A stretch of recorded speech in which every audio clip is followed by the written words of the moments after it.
반갑습니다. 이제 저희가 보는 과가 제23가 정인의 삶에 대해서 쭉 공부하고 있습니다. 마스크 벗겠습니다. 저번 시간에 이제 그리스도를 위한 증인이 되고자 할 때 하나님께서 요구하시는 것이 무엇인가에 대해서 거의 다 보았습니다. 첫 번째는 하나님께서는 우리가 잃어버린 영혼들을 위한 부담을 갖기를 원하고 계시고, 또 영혼들을 위한 사랑을 갖기를 요구하고 계십니다. 그 다음 또는 우리가 깨끗하고 분리된 그리스도인의 삶을 살기를 원하고 계시고, 또한 성령님으로 충만하여서 살기를 원하고 계십니다. 또한 인내하기를 원하고 계십니다. 저번 시간에서는 모든 사람이 다 3번이죠. 2번 하나님께서는 당신이 인내하기를 요구하십니다 해서 마태복음 말씀, 그리고 모든 사람이 혼을 이겨오는 것이 우리의 임무는 아니지만 모든 사람들에게 말하는 것은 우리의 임무라는 것, 모든 사람이 다 귀를 기울이지도 않을 것이고 모든 사람이 다 구원받지도 못할 것이지만 이렇게 말씀 전하는 것은 하나님께서 명령하신 하나의 과업이었다는 것을 우리가 배웠습니다. 오늘은 2번의 4번이죠. 시편 126편 6절을 한번 읽어보시겠습니다. 시편 찾아보실까요? 시편 126편 6절입니다. 아마 이 말씀이 이 시간 내내 계속 찾게 될 말씀일 겁니다. 그냥 기록 머리에 기억해 두시면 되겠습니다. 이건 제가 따로 찾지 않겠습니다. 같이 읽으시겠습니다. 시편 126편 6절입니다. 귀중한 씨를 들고 나가면서 우는 자는 반드시 기뻐하며 자기 곡식단들을 가지고 다시 오리로다. 네, 말씀은 귀중한 씨라는 것은 여기서는 하나님의 말씀을 뜻하고 있습니다. 하나님의 말씀을 들고 나가서 울면서 뿌립니다. 울면 눈물이 나오겠죠. 눈물은 물이죠. 물이면 그래도 씨가 싹이 틀 만한 환경을 조성해 줄 것입니다. 이것을 뿌리게 되면 모든 것을 하나님께서 다시 다 해주셔서 양분을 뿌리고 해를 주셔서 그 곡식들이 자라게끔 해주실 겁니다. 씨가 자라게끔 해주신다는 말씀입니다. 이것을 기억해 놓으시기 바랍니다. 이사야서 55장 11절 보시겠습니다. 이사야서입니다. 이사야서 55장 11절입니다. 그럼 하나님께서 이렇게 말씀의 씨를 뿌리라고 말씀하시면 그것에 따라서 우리는 순종하기만 하면 되는데, 순종하면 어떻게 해주시겠다고 말씀하고 있는 것입니다. 같이 읽으시겠습니다. 이사야서 55장 11절입니다. 내 입에서 나가는 내 말도 그러하여 그것이 헛되이 내게로 되돌아오지 아니하며 내가 기뻐하는 것을 이루고 내가 그 말을 보내어 이루게 하려는 일에 성공하리니 라고 말씀하고 계십니다. 그건 시키는 일을 하기만 하면 성공한다라고 말씀하시죠. 하나님께서 하신 말씀이 헛되이 되돌아오지 않는다고 말씀하십니다. 다 그 뜻을 이루고 돌아온다는 거죠. 우리가 할 수 있는 일은 그냥 하기만 하면 된다는 거죠. 절대 헛되이 그 말이 내 말이 쓰이지 않는다. 이 성경에 쓰인 이 말씀이 전하기만 하면 헛되이 나가서 없어지지 않는다라고 말씀하고 계십니다. 확신을 가지고 말씀만 전하기만 하면 모든 것이 성공된다라고 말씀하고 계십니다. 그래서 시편 126편 6절은 반드시 기뻐하며 돌아온다는 말씀이고, 이사야서 55장 11절 말씀은 하나님의 말씀은 어떻게 되돌아오지 않는다고요? 헛되이 되돌아오지 않냐고, 언제나 하나님의 목적을 온전히 이루신다는 겁니다. 확신을 가질 수가 있습니다. 이래서 우리가 그리스도인의 증인이 되고자 할 때 하나님께서 요구하시는 이 5가지 이 항목을 기억하시고 인내하면서 사는 그런 우리가 되기를 바랍니다. 그러면 구령하는 증인이 되기 위한 단계들이 있습니다. 그냥 전해도 되죠. 사실은 그냥 전해도 뭐 아무 문제가 없습니다. 그런데 쉽게 성공하는 방법들을 말씀해 주시고 계십니다. 성경 말씀은 분명히 이렇게 하면 너희가 말씀을 전하기도 편하고 쉽고 그 말씀이 그 사람 마음에 들어가기도 쉽다라고 분명히 말씀하고 계시거든요. 그래서 어떻게 하면 이렇게 말씀을 전할 수 있을까라는 것을 농사의 비유를 대셨습니다. 우리 농사하는 저희 할아버지는 농사를 지셨거든요. 농사하는 방법을 제가 직접 전수받지는 않았지만 알고는 있죠. 어떻게 하는지. 먼저 씨를 뿌리죠. 일단 씨를 뿌려야 뭔가 될 수 있으니까. 물론 밭을 경작하고 갈고 뭐 다 하긴 하시고 비료도 주고 비가 오는 날에는 물고도 트고 그다음에 벌레들도 잡고 농약도 치고 다 하시는데 이런 것들 농사에 빗대서 예수님께서도 말씀하셨습니다. 성경에서 발견할 수 있는 구령에 관한 가장 일반적인 신뢰가 그 당시가 농경사였기 때문에 농사에 빗대어서 설명하기가 제일 좋았다는 것입니다. 시편 126편 6절은 아까 읽으셨죠. 귀중한 씨를 들고 나오면서 오는 자는 반드시 기뻐하며 자기 곡식단들을 가지고 다시 오리이다. 이 말씀 계속 나옵니다. 그 다음에 마태복음 13장 3절에서 9절 잠깐 보실까요? 마태복음입니다. 마태복음 13장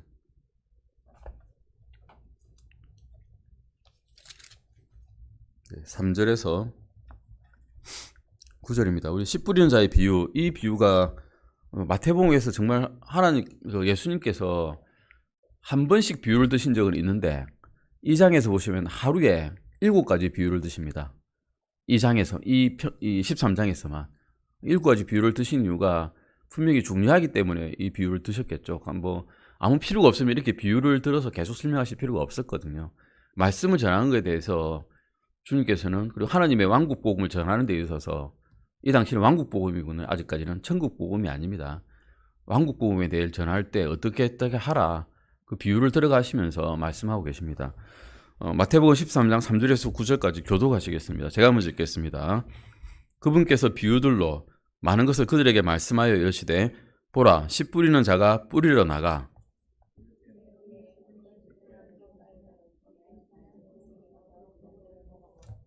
어떤 것들은 흙이 많지 않은 돌밭에 떨어짐에 흙이 깊지 아니하므로 곧 싹을 냈지만, 어떤 것들은 가시나무들 사이에 떨어짐에 가시나무들이 돋아나 그것들을 숨막히게 하였느니라.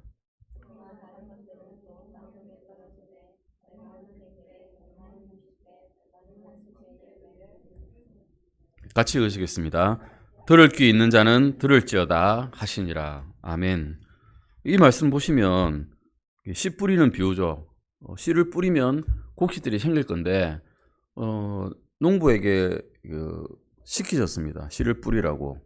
씨 뿌려서 냈는데 씨를 뿌려서 어떤 사람은 길가에 흩어져 가지고 새가 집어 먹어버리고 짐승들이 먹어버리고, 어떤 것들은 흙이 많지 않은 돌밭에 들어가지고 바위 틈에 씨가 들어가면 잠깐 싹은 내는데 해가 탁 돋아버리면 말라서 없어져 버리고, 또 뭐 어떤 것들은 가시나무들 사이에 떨어져 가지고 가시나무가 자라려고, 이 싹이 자라려고 하는데 가시나무가 싹 이게 이게 돋아나 가지고 그늘을 지게 만들어 버리니까 해가 들어가지 못하고 오히려 양분을 못 받아 가지고 자라나지 못하게 되고, 그리고 어떤 사람은 어떤 씨는 좋은 밭에 떨어져 가지고 100배도 내고 60배도 내고 30배도 내는 그런 열매를 내었는데, 이 중에 농부에게 열매를 먹지 못한 농부에게 꾸중하신 적이 있나요? 그런 건 없어요. 또 30배, 100배, 이렇게 60배 이렇게 열매를 낸 농부에게 특별히 또 칭찬하신 것도 없어요. 그냥 뿌리면 되는 거예요. 뿌리면 열매 맺지 못해도 뿌리기만 하면 된다라고 이렇게 말씀하고 계시고, 결국 9절에서 종합적으로 말씀하시죠. 들을 귀 있는 자들은 들을지어다. 들으려면 어떻게 해야 됩니까? 말을 해야죠. 말을 안 하면 들을 수가 없잖아요. 그래서 말을 해라는 겁니다. 이 말씀은 결국은 너희가 전해라, 이 말씀을 하시고 계십니다. 그래서 어쨌든 열매를 맺으려면 너희가 막 씨를 뿌려도 열매 못 맺을 수 있지만 그래도 일단 해라. 듣는 사람 있잖아. 듣는 사람들이 들을 수 있도록 너희가 말을 하라, 전해라라고 말씀하고 계신 겁니다. 요한복음 4장 35절에서 38절도 잠깐 찾아보시겠습니다. 요한복음입니다. 요한복음 4장 35절에서 38절까지입니다. 요한복음 4장 35절에서 38절까지입니다. 같이 읽으시겠습니다. 35절에서 38절까지입니다. 너희가 말하기를 아직 넉 달이 남아있고 그 뒤에 수확할 때가 온다 하지 아니하느냐. 보라, 내가 너희에게 이르노니 너희 눈을 들어 밭들을 보라. 그것들이 이미 희게 되어 수확하게 되었도다. 거두는 자가 삭을 받고 영원한 생명에 이르는 열매를 모으나니 이것은 뿌리는 자와 거두는 자가 다 함께 기뻐하려 함이라. 이 점에서 한 사람이 심고 다른 사람이 거둔다 하는 그 말이 참되도다. 내가 너희를 보내어 너희가 수고하지 않은 것을 거두게 하였나니 다른 사람들은 수고하였고 너희는 그들의 수고에 참여하였느니라 하시니라. 아멘. 뿌리는 사람이 있고요, 거두는 사람이 있습니다. 뿌리는 자가 거두지 못할 때가 있다는 겁니다. 우리는 실망하죠. 내가 뿌렸는데 내가 못 거두면 마음이 아픕니다. 아마 저한테 구원을 전한 사람이 제가 구원을 그 당시에 못 받았다면 좀 슬펐을 거예요. 다행히 구원을 그 당시에 말씀 전한 사람에 의해서 제가 구원을 받긴 받았는데, 만약 그렇게 했다 하더라도 언젠가는 제가 그 사람이 전한 말을 기억을 해가지고 구원을 받았을 수도 있죠. 만약 그 당시 구원을 못 받았다면. 그런 예가 많을 수 있다는 겁니다. 예전에 피 흘린 흔적을, 피 흘린 발자취를 뿌렸던 그 선조들 덕분에 우리가 지금 이 킹제임스 성경을 가지고 구원을 받게 되는 것처럼, 그 사람들은 생전에 우리가 구원받는 걸 못 봤지만 지금 그 말씀을 지킨 그 사람들의 노력과 수고 때문에, 피 흘림 때문에 지금 우리가 구원을 받게 되는, 이런 뿌리는 자와 심는 자가 다르는, 거두는 자가 다르는 이런 일이 생길 수 있다는 겁니다. 그래서 뿌리란 거죠. 일단 뿌리랍니다. 그 다음은 하나님께서 해주신다는 겁니다. 그리고 고린도전서 3장 6절에서 8절도 잠깐 보시겠습니다. 고린도전서 3장 6절에서 8절입니다. 고린도전서 3장 6절에서 8절까지입니다. 같이 읽으시겠습니다. 나는 심었고 아볼로는 물을 주었으나 하나님께서 자라나게 하셨나니, 그러므로 이와 같이 심는 자나 물 주는 자는 아무것도 아니요 자라나게 하시는 하나님만 중요하니라. 한편 심는 자와 물 주는 자는 하나이며 저마다 자기 수고에 따라 자기 보상을 받으리라. 뿌리기만 해도 보상을 주시고 거두기만 해도 보상을 주십니다. 뭐를 해도 보상을 주십니다. 그러니까 우리는 걱정할 필요가 없는 거죠. 하기만 하면 된다는 거고, 결국 우리는 뿌리지만 다른 사람이 안 들을 수 있습니다. 듣고 그냥 지나갈 수 있죠. 전도지를 주지만 안 보고 버릴 수도 있습니다. 받지만 구원받지 못할 수 있고요. 하지만 그런 과정에서 이 사람을 회심하게 만드는 분은 하나님이시지 나의 능력이 아니란 겁니다. 내 능력은 사실은 아무것도 없습니다. 만약에 그 사람이 구원받았다면 내가 말을 잘해서가 아니라 하나님께서 그 사람에게 찔림을 주어가지고 돌아오게 하신 겁니다. 그냥. 그러므로 우리가 할 것은 부끄러워할 필요도 없고, 말씀 전하는데 말씀 전해서 안 돌아왔다고 실망할 필요도 없고, 말씀만 전하시면 된다는 이런 간단한 농사의 이치를 들어서 이렇게 말씀하고 계십니다. 추수를 하기 전에 해야 할 여러 단계의 일들이 이렇게 나와 있는 거죠. 먼저 뿌려야 된다는 거죠. 그리고 하나님께서 자라나게 하시고, 그리고 곡식이 여물면 거두는 자가 또 따로 있습니다. 이미 희게 되어서 거둘 때가 다 되었다고 하시죠. 예수님께서 들어보시면 영을 보시는 거죠. 영을 보고, 이 사람들은 마음이 너무 가난하고 육체적으로는 힘이 없고 도저히 가망이 없어 보이는 사람이지만, 영을 딱 보니까 이미 하나님께로 마음이 돌아선 사람들이다. 너희가 전하기만 하면 이미 돌아오게 돼 있다. 이미 열매가 연결었다라고 말씀하고 계십니다. 이런 분들이 있을 수 있다는 겁니다. 우리가 저 사람 가망이 없어 라고 생각하지만 그렇지 않을 수 있다는 거죠. 그래서 단계가 있습니다. 추수를 위한 단계죠. 첫 번째는 1단계입니다. 1단계 보시겠습니다. 영어로 적어 있네요. 1단계 가라입니다. 고입니다. 다음 페이지죠. 164페이지 보시면 첫 번째 1단계는 가는 겁니다. 성령님께서 시키시면 일어나 가라 이러면 가는 겁니다. 순종하는 것입니다. 추수를 위해 많은 준비와 고된 수고를 하지 않은 농부는 없습니다. 당신도 아래에 기본적인 준비 단계를 거치지 않고는 혼을 구령하여 그리스도께 인도할 수가 없습니다. 첫 번째, 시편 126편 6절 읽으셨죠? 아까 전에. 귀중한 씨를 가지고 어떻게 합니까? 나아가 우는 자는입니다. 이것도 고우가 들어갑니다. 일단 가야 되는 겁니다. 주님께서 일어나 서서 가서 말씀 전하라 이러면 일단 가야 됩니다. 그런 경우가 많죠. 우리 사도행전 9장 잠깐 보실까요? 사도행전 9장입니다. 여기 안내문 교재에는 나와 있지만 사도행전 9장 잠깐 보실까요? 사도행전 9장 10절입니다. 10절에서 11절입니다. 사도행전 9장 10절에서 11절입니다. 바울이 되기 전에 이름이 뭐였습니까? 사울이었습니다. 사울은 어떤 사람이었을까요? 아주 유능한 유대인이었습니다. 회당의 법률에 따라서 행동하는 열렬당원 같은 아주 바리새인 중에 바리새인 같은 사람. 그래서 그리스도인이라 그러면 치를 떨고 잡아서 다 죽이려고 하는 사람.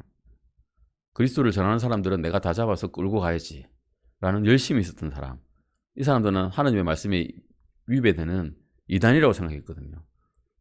이단을 잡아서 족치는 사람이었습니다. 근데 다메섹으로 가는 도상에서 길 가는 길에서 예수님을 만나서 회심해버렸죠. 근데 회심할 때 어떻게 됐습니까? 큰 빛을 보고 눈이 멀어버렸습니다. 눈이 멀고 꼼짝도 살짝도 못하게 되죠. 그런 사람이 있을 것이라고 이미 성령님께서 이 아나니아라는 사람에게 말씀하셨습니다. 10절, 11절 잠깐 읽으시겠습니다. 다마스쿠스에 아나니아라 하는 어떤 제자가 있었는데 주께서 환상 속에서 그에게 이르시기를 아나니아야 하시니 그가 이르되 보소서 주여 내가 여기 있나이다 하매 주께서 그에게 이르시되 일어나 고준 거리라 하는 거리로 가서 유다의 집에서 사울이라고 하는 다소 사람을 찾으라. 보라 그가 기도하고 있느니라. 아나니아에게 뭐라고 하셨습니까? 일어나라 그랬죠. 일어나. And the Lord said unto him, Arise. 그 다음에 뭡니까? And go입니다. 일어나 가라고 하셨습니다. 일어나서 가는 거죠. 아나니아는 무서웠을 것입니다. 제자라고 하지 않았습니까? 예수님의 제자입니다. 예수님을 믿는 사람입니다. 그런데 자기가 듣기로는 사울은 자기들을 족치는 사람이다. 무섭게 대하는 사람이다. 다 알고 있거든요. 그런데 성령님께서 일어나 가라. 아나니아야, 이 사람을 찾아가지고 내가 그 사람에게 전할 말이 있다. 아나니아는 가기 싫었을 것입니다. 갔다 잡히면 어떡해요? 잡히면 자기도 잡혀가는데 이 사람이 눈이 멀었는지 아닌지 알게 뭡니까? 가라 그러면 그래도 좀 안 될 것 같은데 그 사람 무슨 사람인데 이럴 수 있는데 그러지 않았습니다. 일어나 가라 그러니까 갔습니다. 그냥 이런 사람이란 겁니다. 사도행전 10장 19절 그렇게 말씀하고 계시죠. 이렇게 하니까 아나니아가 안수를 하니까 이제 눈에 비늘 같은 게 떨어져가지고 사울이 눈을 뜨게 됩니다. 10장 19절에 18절에 보면 즉시 그의 눈에서 비늘 같은 것이 떨어져서 그가 곧바로 시력을 받았고 어땠습니까? 일어나 침례를 바로 받았죠. 간증하고 침례를 바로 받았습니다. 이게 우리 침례가 간증하고 한참 뒤에 받는 게 아니라 간증하면 바로 받는 것이라는 것을 또 말씀해 주고 계십니다. 이런 것입니다. 사도행전 8장 27절에도 그렇게 말씀하고 있습니다. 잠깐 볼까요? 빌립도 이렇게 말씀 드렸습니다. 8장 27절입니다. 전에도 말씀드렸지만 에디오피아 내시에게 빌립이 말씀 전할 때입니다. 사마리아 지역에서 크게 부흥해가지고 부흥전도해가지고 거기에 있는 사람들이 전부 예수 믿게 되었습니다. 부흥이 잘 되고 있었어요. 교회도 세울 수 있겠고 여기에 있으면 점점 더 많은 사람들이 예수 믿게 돌아오겠구나라고 빌립이 생각했을 것입니다. 그런데 성령님께서 26절 보시면 이렇게 말씀하고 계십니다. 같이 읽어보시겠습니다. 주의 천사가 빌립에게 말하여 이르되 일어나서 남쪽을 향해 가되 예루살렘에서 가자로 내려가는 길까지 가라 하였는데 그곳은 사막이니라. 부흥 잘 되고 있는데 전도자에게 일어나 가는데 어디로 가는가 하면 사막에 가라 그럽니다. 가자로 가는 사막에. 잘 되고 있는데요. 왜 가라 하시지? 사막에는 사람도 없잖아요. 솔직히. 사람도 없는데 왜 가라 그러십니까? 하고 반항할 수 있잖아요. 그런데 그렇게 하지 않으셨어요. 빌립은 그냥 알겠습니다 하고 갔습니다. 일어나 가라 그러면 이제 가는 것입니다. 이 말씀입니다. 그래서 가라 그러면 가라는 거 말씀을 가라는 거죠. 그리고 왜 가느냐? 마가복음 16장 15절 찾아보시겠습니다. 마가복음입니다. 마가복음 16장 15절 이제 교재로 돌아옵니다. 마가복음 16장 15절입니다.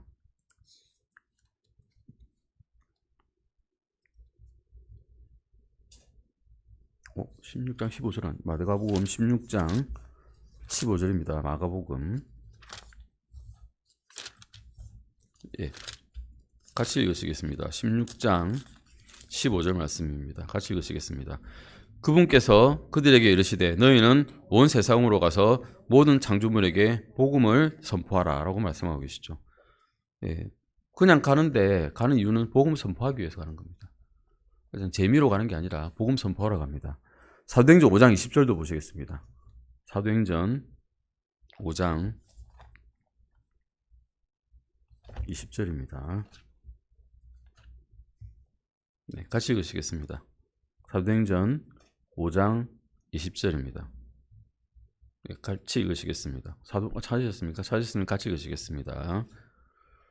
가서 성전 안에 서서 이 생명의 모든 말씀들을 백성에게 말하라 하며, 뭐 영어로 보시면 그냥 고우부터 먼저 나옵니다. 명령문이죠. 일단 가서 그 다음에는 어떻게 합니까? 서서 이야기를 하는 거죠. 무엇을? 이 생명의 모든 말씀들을, 복음을 전파하라는 겁니다. 이 말씀을 들으면 구원을 받게 되고 영원한 생명을 얻게 된다. 그 말씀하고 똑같습니다. 그러니 이 생명의 말씀들을 전하라는 겁니다. 그러면 갈 때 어떻게 가야 되는가라는 생각을 해야 됩니다. 우리 교회가 지역 전도를 나가는 시간이 코로나 이전에는 꽤 좀 있었죠. 그래도 길거리 전도하고 뭐 전도지 들고 나눠드리고 이렇게 했는데 이 방문 시간들을 정해놓은 경우가 있습니다. 어떤 사람들은 방문하는 경우도 있거든요. 이럴 때는 사람들을 예배에 초청하기 위해서 문을 두드리거나 그들의 집을 방문을 했었습니다. 근데 지금은 잘 안 되죠. 코로나 이후는 거의 힘듭니다. 모든 방문은 가능하면 2명이 한 조가 되어 이루어집니다. 저희도 예전에는 그렇게 했습니다.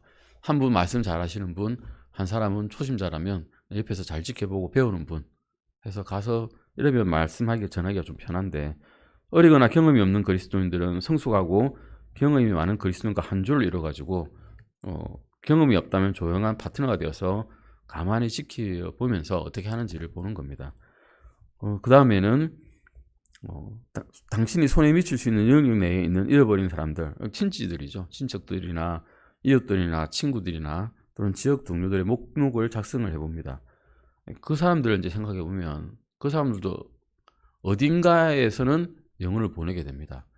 지옥에 가든 천국에 가든, 지옥에 가면 영원한 고통을 받으면서 살게 될 것이고, 천국에 간다면 예수님과 함께 영원히 기쁨을 누리면서 살게 되겠죠. 이런 것을 생각하면서 목록을 작성을 하는 겁니다. 목록을 작성했다면 그들에게 가능하면 복음을 전파해가지고 그리스도께로 구령하려는 그런 생각들을 가지고 기도하시고 나중에 행동에 옮겨보는 겁니다. 이것이 이제 가는 방법입니다. 첫 번째는 가라에 대한 명령이었고요. 두 번째는 심으라는 겁니다. 예, 심어야죠.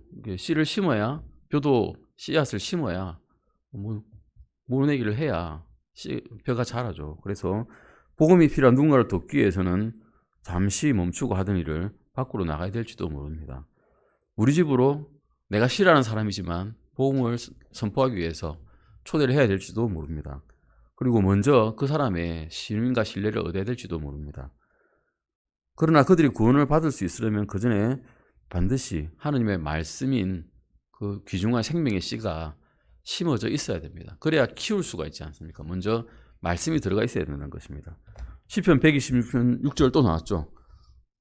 계속 나옵니다. 귀중한 씨를 가지고 가서 무는 자는 자기의 곡신단을 들고 들어오리로다. 씨만 뿌리면 이게 내가 거두지 않더라도 언젠가는 거두게 된다는 것을, 그리고 하나님께 상급을 받게 된다는 것을 분명히 성경에서 말씀하고 있습니다. 이것은 목사님께서 말씀하신 것도 아니고 다른 유명한 사람이 말씀하신 것도 아니고 성경에서 이렇게 나와 있기 때문에 확신을 가질 수 있습니다. 그러면 이 씨가 무엇이냐를 보시겠습니다. 누가복음 8장 11절입니다. 누가복음 8장 11절을 말씀입니다. 8장 11절입니다. 우리 아까 그 비유 보셨죠? 누가복음 공간복음이기 때문에 누가복음, 마태복음, 마가복음 다 나와 있는 말씀이라서 누가복음에 이 씨가 무엇이냐라고, 이 비유가 무엇을 뜻하느냐라고 답을 먼저 말해 놓으셨습니다. 같이 한번 읽어보시겠습니다. 누가복음 8장 11절입니다. 한편 그 비유는 이러하니라. 씨는 하나님의 말씀이요. 씨를, 하나님의 말씀을 뿌리는 거죠. 우리는. 그래서 우리가 농부니까 뿌리는데, 아까 말씀드렸듯이 그냥 뿌려도 됩니다. 꼭 옥토를 찾아가지고 옥토가 어딘지 두리번두리번 하면서 시간과 정성을 들여서 거기를 먼저 가가지고 이 사람이 옥토일까 저 사람이 옥토일까 옥토에만 뿌려야지 안 됩니다. 그럴 필요도 없고요. 그냥 뿌리면 되는 겁니다. 무작정 뿌리십시오. 길가에 떨어져도 하나님 꾸중하지 않습니다. 돌밭에 떨어져도 가시나무에 떨어져도 하나님 꾸중하지 않으십니다. 뿌리기만 하면 된다고 말씀하고 계십니다. 베드로전서 1장 23절에서 25절 보시겠습니다. 베드로전서입니다. 베드로전서 1장 23절에서 25절입니다. 같이 한번 읽어보실까요? 베드로전서 1장 23절에서 25절 읽으시겠습니다. 너희가 다시 태어난 것은 썩을 씨에서 난 것이 아니요 썩지 아니할 씨에서 난 것이며 살아있고 영원히 가는 하나님의 말씀으로 된 것이니 이는 모든 육체는 풀과 같고 사람의 모든 영광은 풀의 꽃과 같기 때문이라. 풀은 마르고 그것의 꽃은 떨어지나 주의 말씀은 영원토록 지속되나니 복음에 의해 너희에게 선포된 말씀이 곧 이 말씀이니라. 씨란 것이 결국은 이 성경 말씀이라는 겁니다. 성경 말씀이고 하나님의 말씀이고 기록된 말씀이라는 것이니까 씨를 뿌린다는 것은 결국 내 말을 전하는 게 아니라 성경에 기록된 이 말씀들을 선포한다는 것입니다. 이것을 전하는 것이 결국 씨를 뿌린다는 것입니다. 그런데 보시면 이것이 썩지 아니할 씨라고 하고 있죠. 우리는 썩을 씨입니다. 우리는 썩을 씨에서 태어났기 때문에 우리는 구원받기 전에는 그냥 마귀의 자식이고 지옥불로 갈 수밖에 없는 운명이었고, 근데 하나님께서 구원의 말씀을 주셨을 때 그 구원의 말씀으로 인해서 영이 다시 태어나게 되죠. 이게 거듭났다는 거고 다시 태어났다는 건데, 이렇게 되면 이제는 썩지 아니할 몸으로, 영으로 몸으로 바뀌었다는 겁니다. 썩을 씨에 대해서 24절에 말씀하고 있죠. 우리의 육체죠. 썩을 씨는 우리의 육체입니다. 우리의 육체는 어떻다고 하고 있습니까? 풀과 같다고 하고 있습니다. 풀은 해가 뜨고 자기가 시간이 되면 아무리 예쁜 꽃도 떨어지게 되고 풀은 말라서 없어져 버립니다. 육체는 그렇다는 겁니다. 그런데 하나님의 말씀은 영원히 살아있다는 겁니다. 영원히 살아있기 때문에 우리가 희망이 있고 소망이 있는 것이죠. 우리가 그 말씀을 받아들였기 때문에, 우리가 주님을 믿고 있기 때문에 천국에 대한 소망이 있는 것입니다. 영원히 살아갈 소망이 있는 겁니다. 천국에서 예수님과 함께. 그래서 주의 말씀이 영원히 지속된다, 이것을 알고 계셔야 됩니다. 복음을 증언하거나 영혼을 주님께로 인도할 때는 결국은 반드시 성경을 사용해야 된다는 겁니다. 내가 잘 구슬린다고, 내가 인격이 좋다고 나의 삶을 본받으라고 말할 수가 없다는 겁니다. 그걸로는 구원을 받지 못합니다. 성경 말씀을 통해서만이 구원을 받을 수가 있습니다. 한 영혼을 구원하는 일은 저희가 아니고 하나님의 역사에 의해서 이루어집니다. 그러므로 우리는 하나님의 무기인 이 성경 말씀을 사용해야 됩니다. 우리 성령의 검은 무엇이라 합니까? 에베소서 말씀에서 성령의 검은 하나님의 말씀이라고 하고 있습니다. 검은 싸우는 무기죠. 검이 없으면 싸우지 못하게 되고, 싸우지 못하면 포로가 됩니다. 방어무기 아무리 좋아도, 방어구가 아무리 좋아도 포로 됩니다. 그냥 저기는 칼 두고 싸우는데 우리는 칼이 없고 방어만 하다가는 포로가 되거든요. 그러니까 성령의 검이 하나님의 말씀을 갖고 있지 않으면 우리는 아무런 힘이 없다는 것입니다. 다음 페이지 165페이지입니다. 썩을 씨를 심는다면 열매를 기대할 수 없습니다. 이게 저희가 NIV라든가 이런 모든 성경책을 싸잡아서 비난하는 것은 아닙니다. 하지만 이게 없음이 없는 성경을 가지고 한다면 얼마나 말씀이 더 풍성하고 정확한 교리를 가지고 말씀을 전할 수가 있겠습니까? 구원을 노래가 이루어라는 말씀을 가지고는 우리가 구원에 대한 확신을 가질 수가 없습니다. 우리가 일을 해서 구원을 얻는다라고 성경이 그렇게 말해버리면 어떻게 우리가 그걸 어디까지 일을 해야 구원을 받을 수 있는지 알 수가 없지 않습니까? 하지만 킹 제임스 버전의 성경에서는 노력해서 구원을 얻는다고 되어 있지 않습니다. 순전히 하나님의 은혜로 되어 있다고 되어 있죠. 그 말씀을 우리는 믿고 있는 것입니다. 에베소서 6장 17절 한번 읽어보시겠습니다. 에베소서 6장 17절입니다. 에베소서 6장 17절입니다. 에베소서 6장 17절입니다. 같이 읽으시겠습니다. 구원의 투구와 성령의 검, 곧 하나님의 말씀을 취하라. 여기서 보셨듯이, 아까 말씀드렸듯이 성령의 검은 무엇입니까? 하나님의 말씀이란 겁니다. 사람을 구원하러 갈 때, 우리가 심을 때, 말씀을 심을 때는 하나님의 말씀으로 심는 것이지 어떤 뛰어난 논리라든가 철학이라든가 신학에 의해서 우리가 구원을 얻게 할 수는 없는 것입니다. 어떤 요령이 있으면 좀 좋기는 하겠죠. 좋긴 하지만 그것으로 그 사람이 구원을 받지는 못한다는 겁니다. 하나님의 말씀이 들어가야 구원을 받는 것입니다. 오직 하나님의 말씀만이 일을 하시는 거지 우리의 노력은 거기에 1도 첨가되어 있지 않습니다. 그러면 어떻게 뿌려야 할까라고 우리가 배우려고 합니다. 먼저 우리 레드먼 목사님의 경우를 한번 들어보면 차에 전도지가 가득가득 있고 부산에서 여기까지 오셨거든요. 오실 때 전도지를 톨게이트에 돈을 내는데 돈하고 전도지를 같이 주셨어요. 그러면 물론 버린 사람도 있겠죠.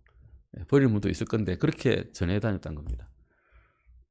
이 식당에 가서 돈을 내는데 돈에다가 전도지를 같이 주셨어요. 식당 주인한테. 그렇게 전하시더라고요. 그런 식으로 전하는 겁니다. 그냥.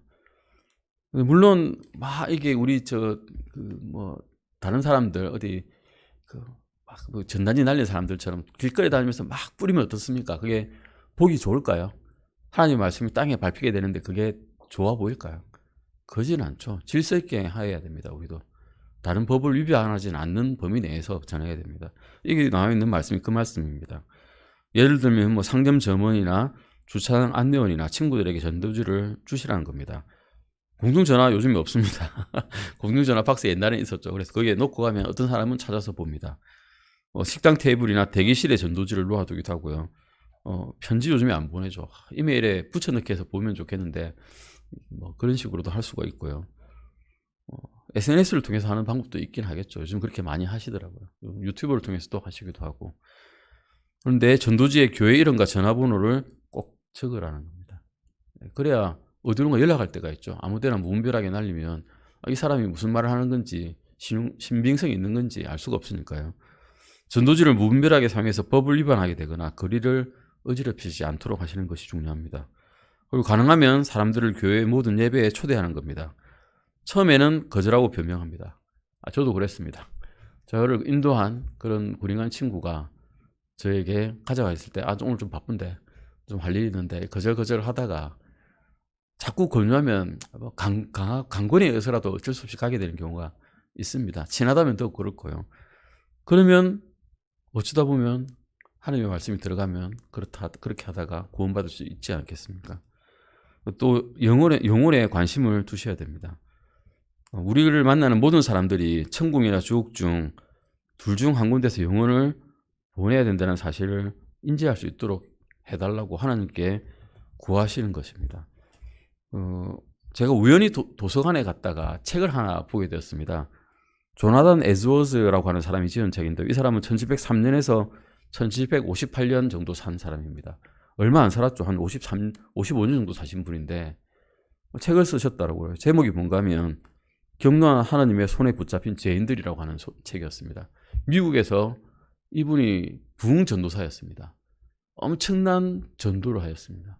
많은 사람들의 혼들이 구원을 받았습니다. 그런데 이분이 전한 것은 무엇인가 하면 너희는 다 죄인이다라는 겁니다. 너희는 다 죄인이고 구원받을 가망도 없는데 지금 살고 있는 딱 한 가지 이유는 하나님께서 참고 있으시기 때문이다. 이 말씀만 전했어요. 복음도 없었어요. 이번에 말씀에 책을 읽어보니까 성경 구절은 있는데 복음이 없어요. 무시무시한 말씀밖에 없습니다. 다 너희 이제 지옥 갈 거야. 이 말밖에 없습니다. 근데 그 말씀만 듣고도 단순한 이 말씀만 듣고도 많은 사람들이 회심했습니다. 이런 책들을 한번 읽어보시기 바랍니다. 경노한 하나님의 손에 잡힌 죄인들이라는 책을 한번 읽어보십시오. 책을 읽어보면 내 마음이 서늘합니다. 무섭습니다. 나를 구원받지 못한 내 친구들이, 내 이웃들이, 내 친지들이 이렇게 될 거란 걸 알면 내 마음이 조급해집니다. 찾아서 한번 읽어보시기 바랍니다. 지나치게 강요하거나 압박을 하지는 마십시오. 압박하면 될 것도 안 되기도 하거든요. 그리고 D번입니다. 천국으로 가는 로마서의 길이라는 것을 배우십시오. 전에 저희가 이거 한번 했던 적이 있습니다. 로마서를 구절을 찾아가지고 구절구절을 연결시켜 놓는 겁니다. 그러면 하느님 우리의 상태가 어떻는지 그리고 죄의 결과가 어떻게 되는지 그러면 그 죄에서 벗어날 방법이 무엇인지 구원받는 방법이 무엇인지에 대한 그런 구절을 연결해 가지고 하느님의 말씀으로서 증언을 하면 돌아올 수 있거든요. 여기에 네 가지 구절이 있습니다. 먼저 로마서 3장 23절 잠깐 찾아보시겠습니다. 로마서입니다. 로마서 3장 23절입니다. 로마서 3장 23절입니다. 잘 알고 있는 구절들입니다. 전부 다 잘 알고 있습니다. 먼저 찾은 로마서 3장 23절을 한번 읽어보시겠습니다. 3장 23절입니다. 같이 읽으시겠습니다. 모든 사람이 죄를 지어 하나님의 영광에 이르지 못하더니, 여기에서 보시면 내가 죄를 지어 아니면 저 사람이 죄를 지어라고 되어 있지 않고 모든 사람이 죄를 지었다고 되어 있습니다. 너나 구분 없이 다 죄를 지었다는 겁니다. 이 구절 옆에다가 로마서 6장 23절이라고 적으시기 바랍니다. 이 말씀 읽고 로마서 6장 23절로 넘어가는 겁니다. 로마서 6장 23절 찾아보시겠습니다. 6장 23절입니다. 모든 사람이 죄를 지어 하나님 영광에 이르지 못하더니 다음에 말씀이 나오죠. 로마서 6장 23절입니다. 저의 삭은 사망이나 하나님의 선물은 예수 그리스도 우리 주를 통해 얻는 영원한 생명이니라. 죄의 삭은, 죄의 결과는 무엇입니까? 사망이란 겁니다. 그래서 우리는 다 죽을 수밖에 없는 겁니다. 우리는 죄를 지었거든요.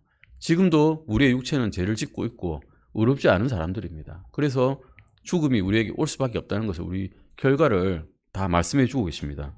6장 23절 옆에다가 로마서 5장 8절이라고 적으십시오.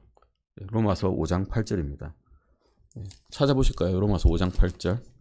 그러면 이 죄를 지어서 우리가 죽을 수밖에 없는데 여기에 대한 해결책이 뭘까? 입니다. 로마서 5장 8절입니다. 같이 읽으시겠습니다. 우리가 아직 죄인이었을 때에 그리스도께서 우리를 위해 죽으심으로써 하나님께서 우리를 향한 자신의 사랑을 당당히 제시하시느니라. 우리는 죽을 수밖에 없구나를 깨달았는데 그 다음에는 어떻게 하셨습니까? 그리스도께서 우리의 죄를 위해서 죽으셨다라고 분명히 말씀하고 계십니다. 나는 죄를 지었지만 내 죄를 대신 담당한 분이 계시구나를 이제 깨닫게 되는 겁니다. 죄를 위한 구제책을 이제 알았으면 여기 옆에다가 로마서 5장 8절 옆에다가 로마서 10장 13절이라고 적으십시오. 로마서 10장 13절. 10장 13절입니다. 그러면 나는 어떻게 구원을 받을까?